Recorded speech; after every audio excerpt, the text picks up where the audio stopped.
Hold on to the rope. Hold on to the rope. Dan Weedin.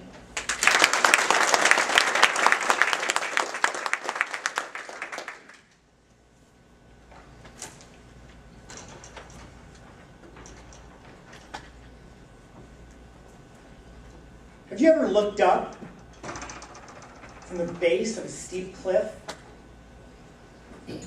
Got a Toastmaster, friends, and anyone who's ever desperately needed a rope.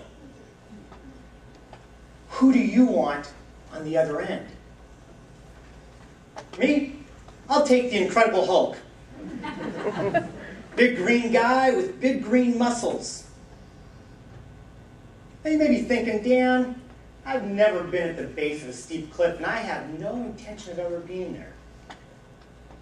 Okay, but if you're like me, and in some time in your life you may have found yourself at the base of a real life cliff called emotional, financial, spiritual. When was the last time someone held the rope for you to pull yourself out? Or maybe the better question is, when was the last time you held onto the rope for someone else? I coached high school girls basketball for 6 years. I'll never forget an early season holiday tournament in Victoria. Now, if there's one thing that teenage girls like better than basketball and boys, it's shopping. And Victoria is just a ticket. Except for one spunky senior girl named Allie. For her, it was all about hoops. You see, her dad, who was in the Navy and rarely got a chance to see her play, he was coming with us as a chaperone on this trip. Allie was pumped. Barely 2 minutes into our first game, Allie stole the ball at half court and took off to our basket. She went up for the layup and was fouled hard and crashed into the wall and fractured her ankle. She was crushed, physically and emotionally. If you had been in the locker room after the game with me, you would have heard her say, "Coach, I just lost my senior season." Allie, what do you say? What dreams did you have in high school? Me, I had 3. It was easy. Girls, girls, and golf. And not necessarily in that order. Now, fortunately for me, I married one of those girls, and she's been pulling me up cliffs for 28 years. She's a strong woman. I've gained weight since high school. And you may be saying, well, Dan, what dreams did Allie have? Well, Allie had toiled on the junior varsity for 2 years. This was her big chance to be a big shot. And now when you consider that her dad would never be able to see her play again, you've got a girl on the side of a cliff.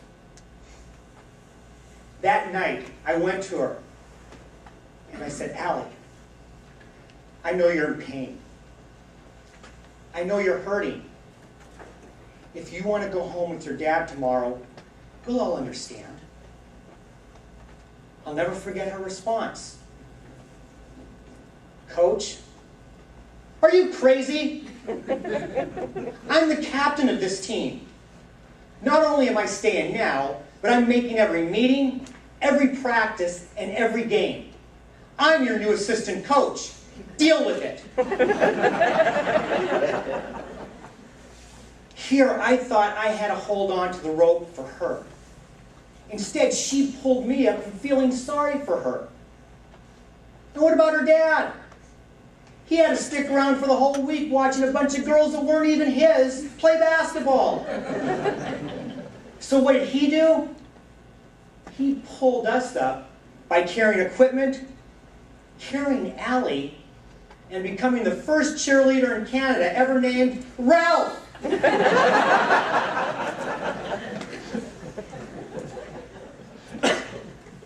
What teams do you play for? Family? Friends? The human race? What would have happened to you if somebody wasn't there to hold on to the rope for you? Who suffers if you're not there to hold on to the rope for them? Holding on to the rope often means putting the other person first. This was a defining moment for me. I had taken this theme, hold on to the rope, and borrowed it from the football team. Yet it took a 17-year-old girl to teach me what it meant to live it. Now, Allie was lucky. She ended up being able to play in her last 2 games, and her dad was able to see her. But she didn't know that at the time. All she knew was that she had to hold on to the rope for her teammates, for her coaches, and for her school. You know, I guess you can say that Allie was our 5'1" Incredible Hulk. If you only remember one thing from tonight, please remember this. The next time you find yourself at the base of a real-life steep cliff, before you look up for that rope, please consider to look down and see who you can bring up with you.